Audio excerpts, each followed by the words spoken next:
Bonjour, alors aujourd'hui on se retrouve dans une vidéo un petit peu particulière, une vidéo qui va peut-être être lourde en émotions. Comme vous pouvez le constater, je ne vous accueille pas chez moi, je vous accueille dans mon atelier. C'est un peu la seule pièce au calme que j'ai en ce moment.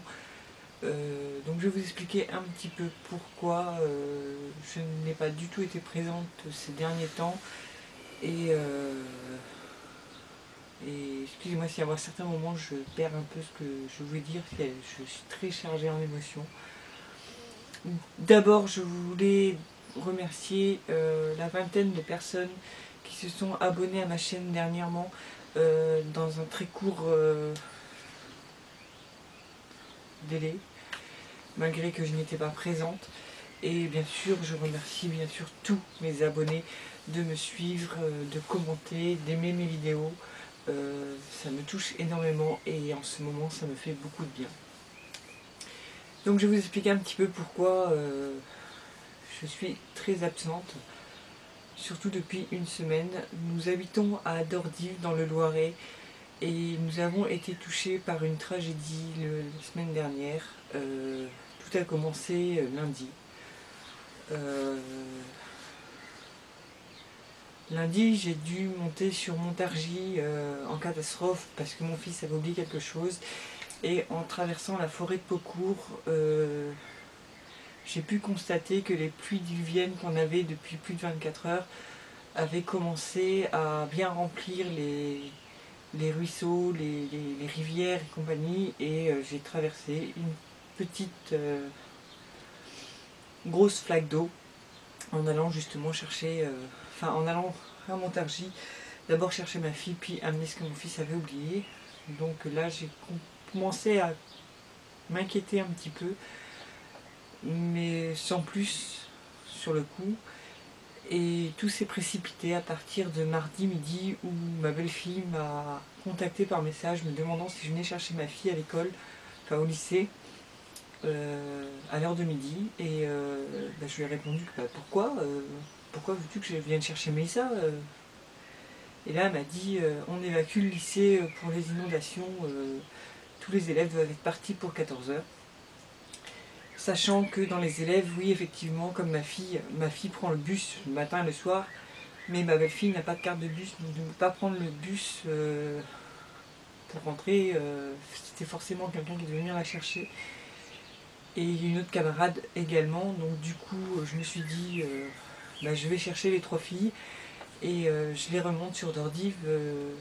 Voilà, je ne pouvais pas laisser ces pauvres petites dans la panique de l'école où l'évacuation était organisée dans le dépit du bon sens. Les enfants sortaient, enfin voilà quoi, c'était, il n'y avait pas de...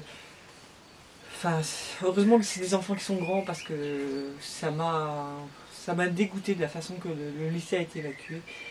Après c'est un cas d'urgence, ok, mais c'est quand même la sécurité de nos enfants. On n'a pas été contacté par les écoles, on a été contacté par nos enfants, qui étaient catastrophés.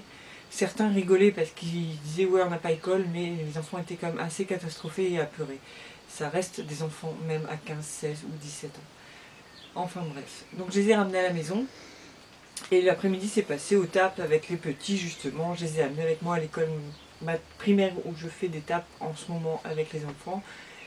Et voilà, la pluie continue à tomber bien violemment. Et le mardi soir, j'ai reçu un message de mon fils aîné qui était à Blois pour sa formation et comment dire, qui m'a dit je suis pas sûre de pouvoir rentrer, il y a des inondations partout, on doit rentrer à Montargis. Donc Blois-Montargis ça fait quand même assez loin, ça doit faire 100 ou 200 km, voire plus, je sais pas du tout. Et ils sont rentrés, ils sont partis à 17 h de Blois, ils sont arrivés à minuit à Montargis. Ils ont garé la voiture en hauteur et ils ont dû rentrer à pied dans l'eau jusqu'à la taille, voire plus haut.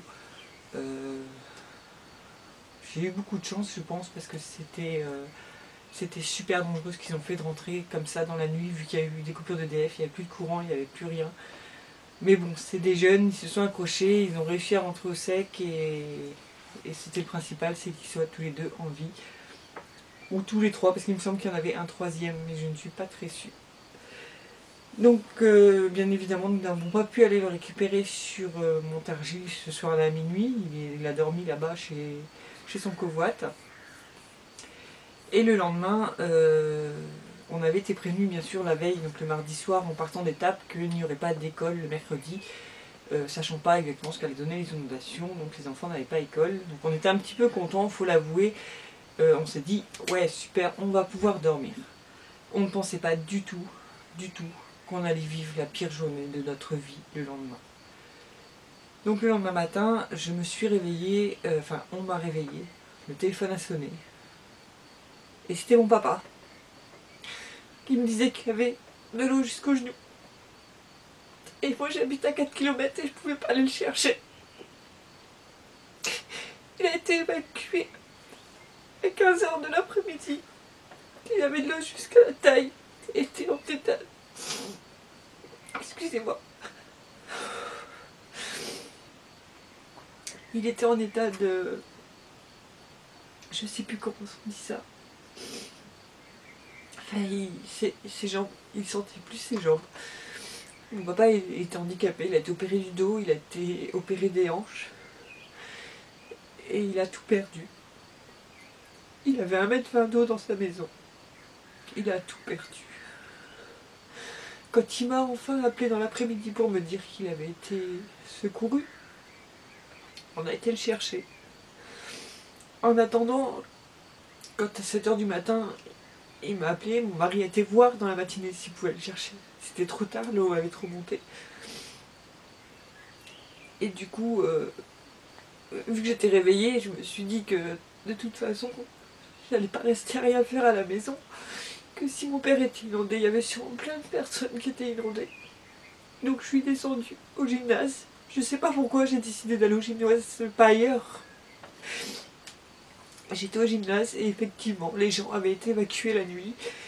Et ils étaient là, tous assis en larmes.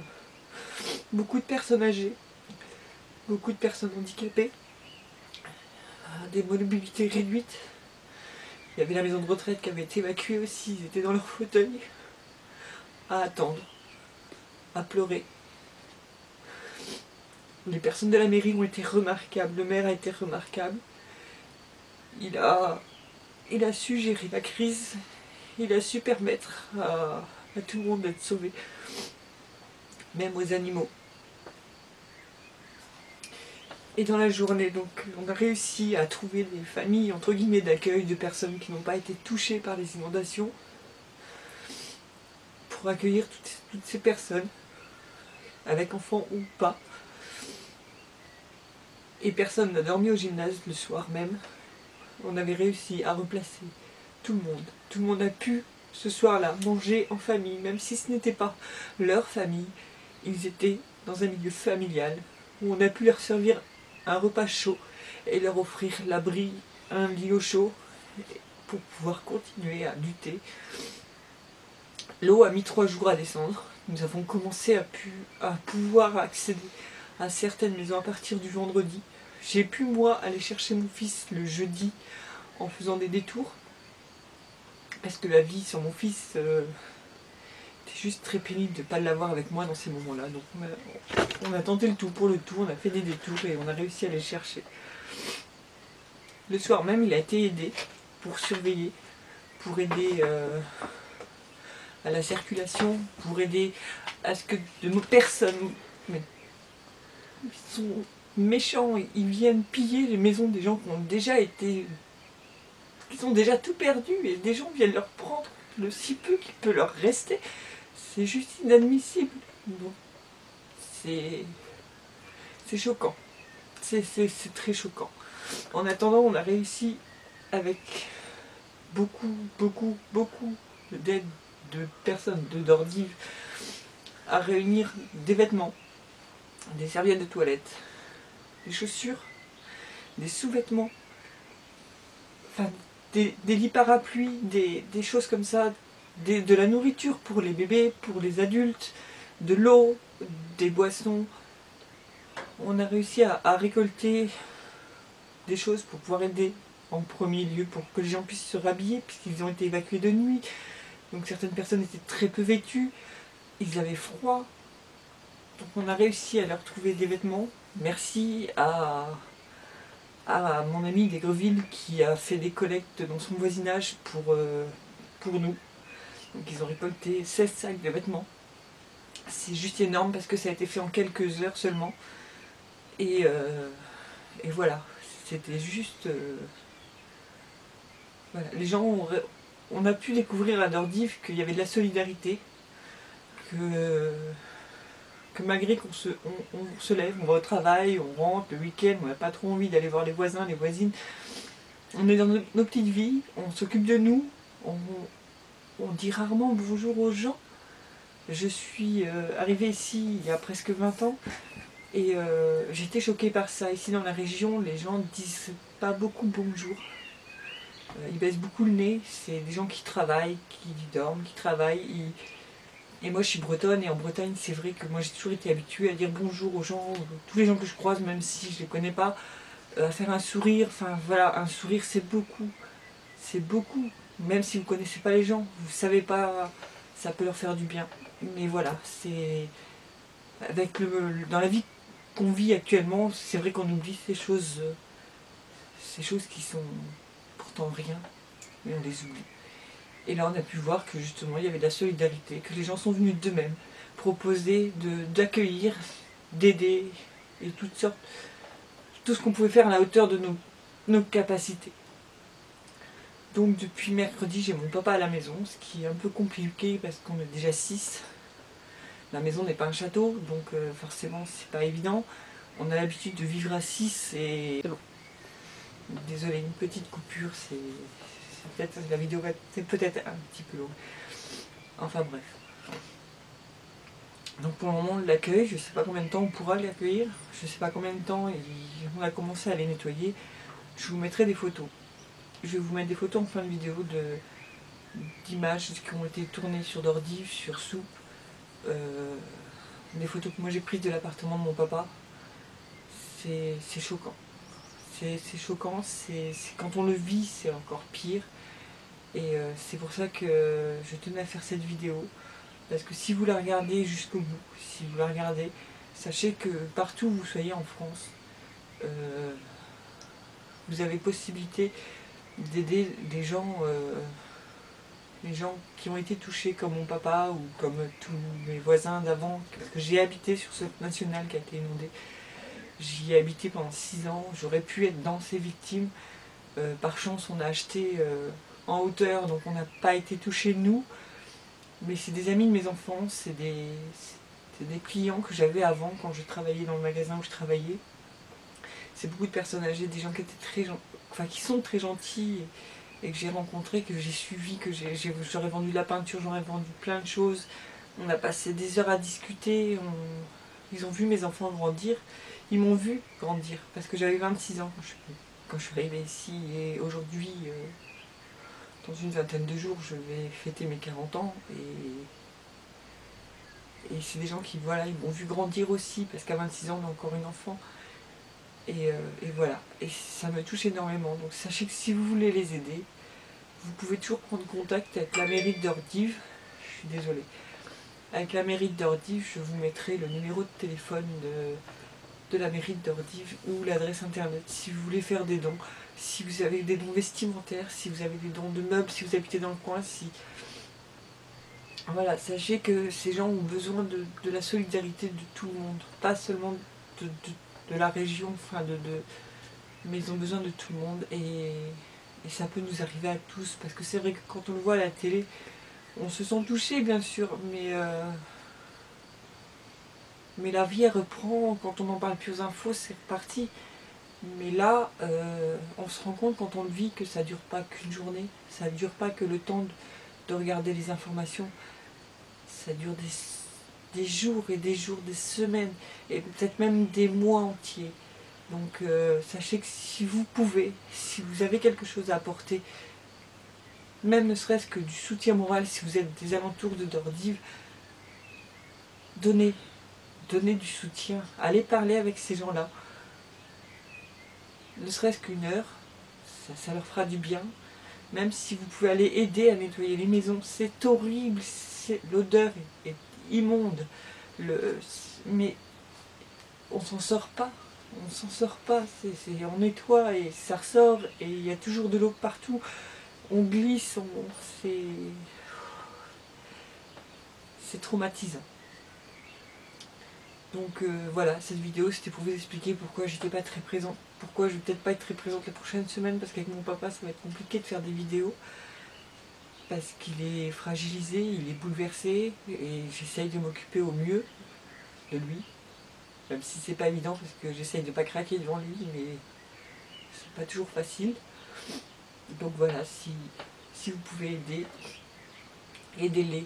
C'est pas aidez-moi du tout. Moi j'ai rien besoin, j'ai pas été touchée du tout, à part